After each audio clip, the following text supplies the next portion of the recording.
Glória a Deus. Conforme nós já lemos aqui em Lucas, capítulo 23, após 3 versículos, a gente está vendo aí uma grande comemoração, as pessoas envolvidas em muitas coisas, mas vamos falar um pouco da crucificação de Jesus Cristo, crucificação do Senhor Jesus Cristo.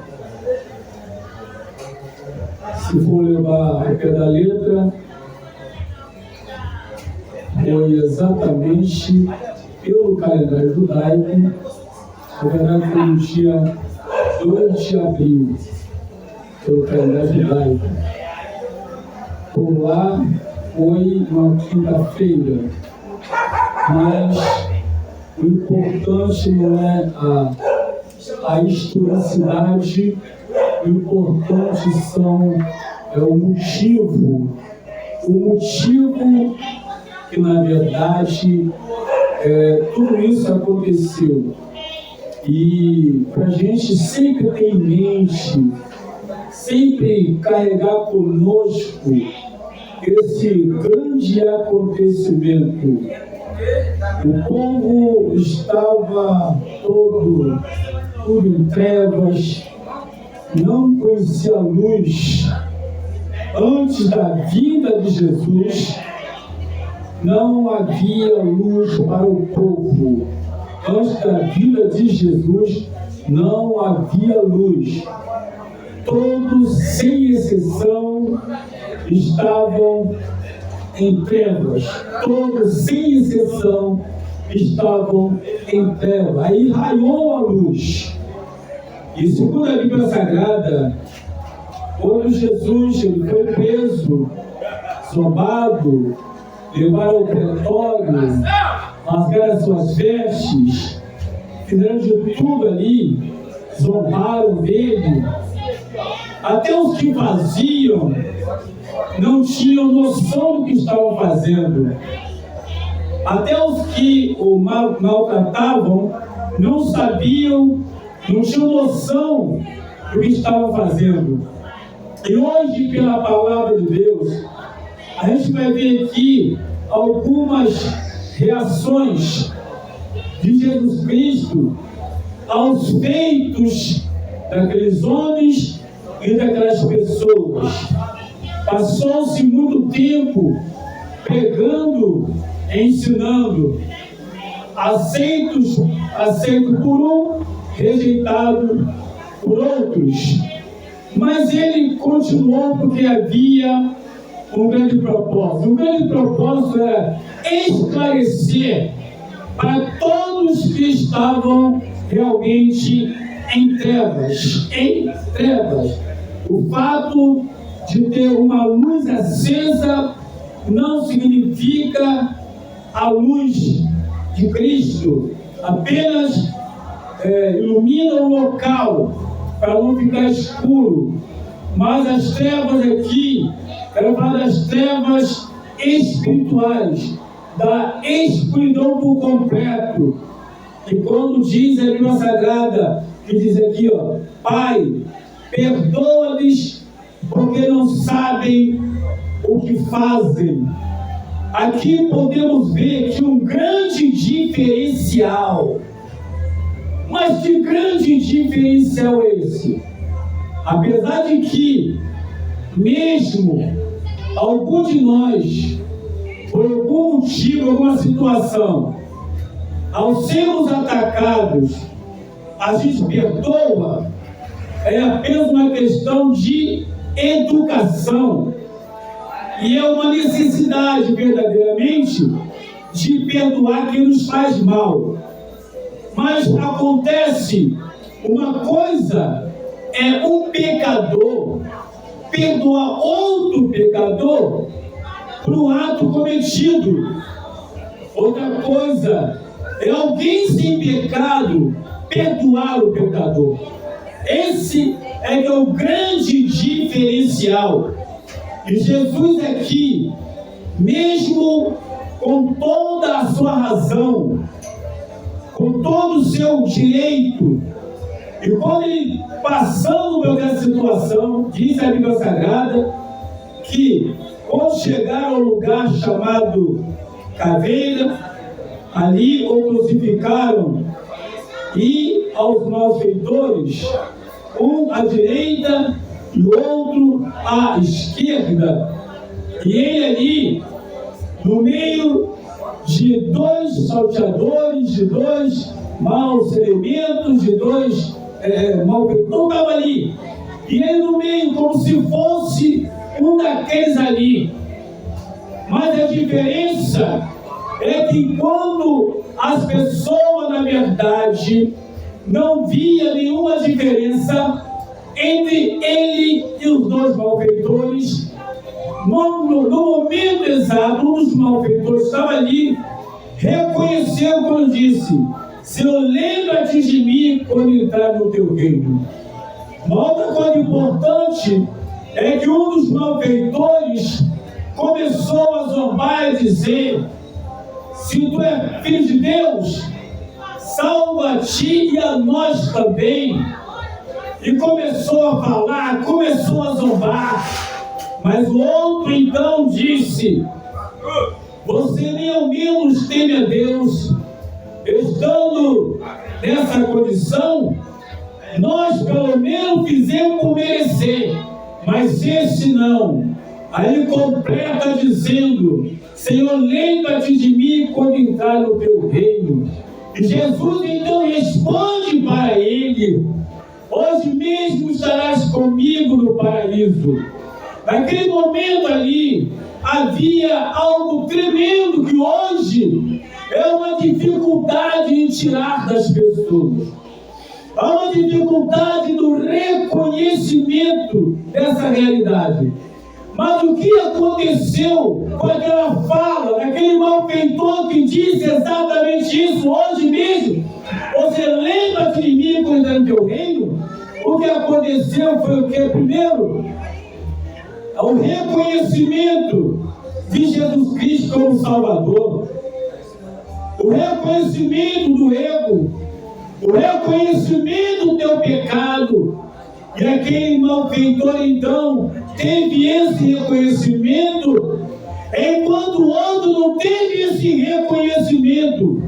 Até aí tudo normal, até os dias de hoje. Alguns reconhecem, outros não reconhecem, ainda que seja bem patente aos olhos, mas as coisas deste mundo não permitem esse reconhecimento. E aqui diz a Bíblia Sagrada que mesmo tanto o que reconheceu, aquele que não reconheceu, Jesus fala da mesma forma para aqueles que estavam lá zombando dele. Meu Deus, e diz: Pai, perdoa-lhes porque não sabem o que fazem. Aí ele perdoa os zombadores. Aí ele perdoa também os que o pregaram na cruz. Aí ele perdoa também os que o chicotearam. Aí ele perdoa também os que zombaram dele. Aí ele perdoa também os que o criticaram. Aleluia! Por isso, quando ele fala, perdoa-lhes, porque não sabem o que fazem, ele abrange, na verdade, o perdão a todos que estavam zombando dele. Aleluia! Ele não olhou para aquelas pessoas zombando com olhar de ira, com olhar de ódio, mas com olhar de misericórdia. Com olhar de misericórdia. E a Bíblia também nos fala, no 43, que Jesus disse: em verdade te digo que onde estarás comigo no paraíso. Aquela palavra que Jesus fala para ele, bonita, tremenda, poderosa, era já proclamando para ele a salvação da sua alma. Porque foi isso que aquele salteador pediu. a salvação da alma dele, o desejo de estar com Cristo. E aqui Jesus então satisfaz o desejo dele ao lançar essa palavra: em verdade te digo, hoje estarás comigo no paraíso. Então, quando eu olho para os dias de hoje, quando eu olho para as comemorações no mundo, dá-se a perceber algo tremendo, que muitos não sabem, na verdade, o que ocorreu, ou por que se comemora, por que se faz isso. Muitos não sabem a dimensão de tudo isso. Muitos não conhecem, não têm entendimento, talvez por não ter sido ensinado, ou por não levarem a sério. Mas acontece que, na realidade, seria bom que todos soubessem que é um dia, como o de hoje, que muitos comemoram, não é um dia qualquer, é um dia de perdão, é um dia de chamar as pessoas à reconciliação para com Deus. É um dia além das nossas intenções, dos nossos conhecimentos. A gente não consegue alcançar essa dimensão, a dimensão do perdão. O que mais me impressiona também é que, antes mesmo de tudo isso aqui, a palavra de João, por exemplo, no capítulo 1, no versículo 10, versículo 11, melhor dizendo, vem para os teus não receberam, e todos, quando receberam, deu-lhes poder para se tornarem filhos de Deus. E ali você tinha, aleluia, à esquerda aquele que rejeitou, não recebeu. E à direita você tinha aquele que, na verdade, reconheceu. E depois daquele reconhecimento, e depois dessa fala, em verdade te digo, hoje estarás comigo no paraíso.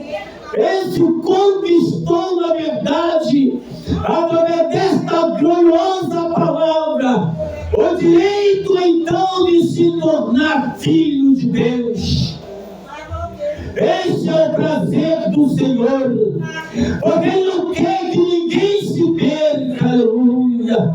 Louvado seja o nome de Jesus de Nazaré. Agora, o que mais nos impressiona também, olhando para a Bíblia Sagrada, diz aqui, no 44 diz, e era já quase a hora sexta, e houve trevas em toda a terra, até a hora nona. Escureceu-se o sol, e rasgou-se no meio o véu do templo. E naquele momento, diz a Bíblia, clamando Jesus com grande voz disse: Pai, em tuas mãos entrego o meu espírito. Algumas observações são importantes fazer essa palavra. Primeira coisa que a gente observa aqui, naquele momento, na verdade, em que toda a natureza foi abalada, porque nenhuma morte, ainda que na terra dos viventes, alguma morte pode abalar as pessoas, podem abalar uma sociedade, ainda que algumas mortes podem abalar uma família, e tudo isso é compreensível, porque ninguém quer perder um ente querido, ninguém quer perder algo precioso, alguém na família, e por isso a morte ela tem a tendência de abalar as pessoas, abalar emocionalmente, espiritualmente e até fisicamente, mas não passa disso. Mas, queridos irmãos, aquele momento de Jesus, quando acontece todo esse movimento, mexeu com toda a natureza, mexeu com o sol, mexeu com a terra.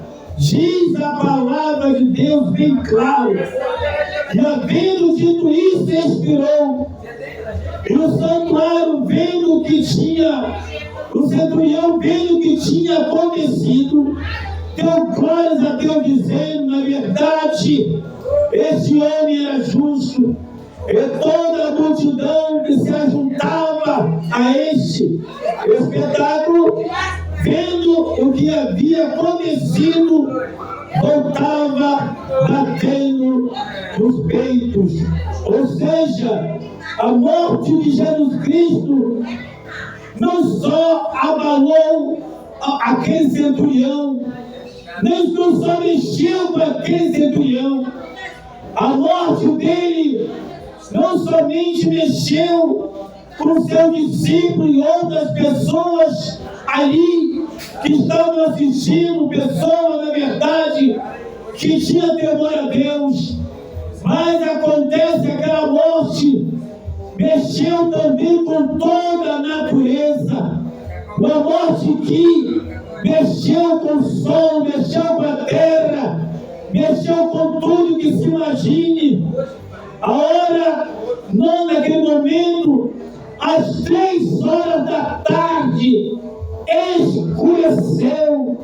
Todos sabem que normalmente só começa a escurecer quando não é verão, começa a escurecer, porque verão é coisa mais nova, o horário de verão é coisa mais nova.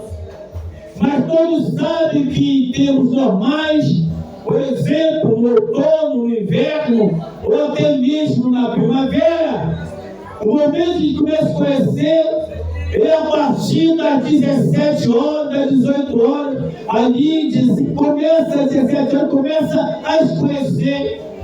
Então é um fenômeno normal da natureza, mas aquele momento do Senhor Jesus Cristo era um fenômeno para os padrões humanos, totalmente fora do contexto, não era natural. Mas naquele momento, aquela situação, às 3 horas da tarde, o sol se foi, ele se escureceu. Aí mostrava algo tremendo, como acontece quando se apaga uma luz, tudo escurece. E naquele momento estava sendo apagada uma luz provisoriamente. Naquele momento, a luz que tinha vindo ao mundo estava sendo apagada por um breve momento. E mostra, na verdade, olhando para a nossa casa, quando nós, na verdade, apagamos a luz, vem logo a escuridão. E naquele momento, aleluia, o sol então, aleluia, ele é encoberto. E aí, entre a escuridão, conforme lemos aqui, era quase a hora nona, e houve trevas em toda a terra, até a hora nona. Começou a hora sexta, hora nona, olha só, era já quase a hora sexta. Houve trevas em toda a terra na hora nona, e escureceu-se o sol, e rasgou-se o véu no meio do templo. Ali aconteceu um grande milagre, aleluia. Quando escureceu, mexeu com a natureza. É verdade que a ressurreição traria novamente a luz, a ressurreição traria novamente, aleluia, aquilo que o homem precisa, que é a luz de Deus, que é a luz de Cristo. E é isso que estamos aqui nessa nesta noite a declarar, através da gloriosa e poderosa palavra de Deus, que toda a humanidade precisa da luz. Essa luz é verdade, não é que vivemos hoje uma lâmpada, aleluia, não é isso. Chama-se a luz de Cristo para a glória do nome do Senhor, aleluia. Glória a Deus. Louvado e exaltado seja o nome de Jesus de Nazaré. Oh, glória, glória, glória. Tu és o Santo de Israel. Tu és o Deus poderoso. Conforme falamos aqui, quando aconteceu naquele momento, por um breve momento, houve treva na terra. Por que houve essas trevas? Porque naquele momento, provisoriamente, estava sendo apagada uma verdadeira luz. Ah, meu Deus, aleluia. Louvado seja o nome de Jesus de Nazaré.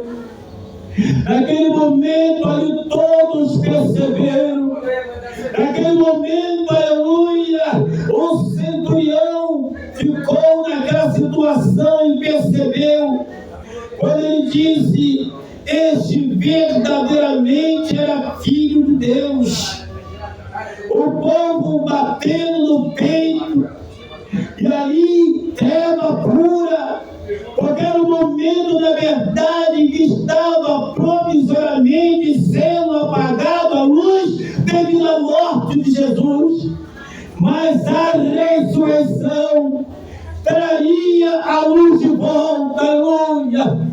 E essa luz permanece até hoje, aguardando quem quer se aproximar. A luz permanece até hoje. Quem verdadeiramente quer ser iluminado, não pela luz de uma casa, de uma rua, mas é uma luz celestial, uma luz santa, a luz da libertação. E até hoje diz a Bíblia também acerca disso, a ressurreição, ela traz vida nova, mudança de comportamento, aleluia. E segundo a palavra de Deus, aleluia, ainda a porta continua aberta, a porta continua aberta, mas a porta vai se fechar. Enquanto a porta está aberta, a igreja está ativa, porque a igreja é regida pelo Espírito Santo de Deus. Assim que acontecer no arrebatamento da igreja, em que a igreja vai sair da terra, e também, aleluia, vai ser o Espírito Santo, e o mundo vai querer dizer de Cristo, o mundo sem Deus.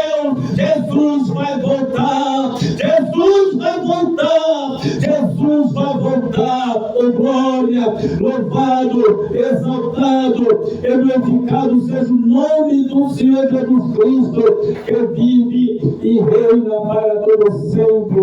Glórias a Deus, aleluia. Glória, glória, glória, glória, glória.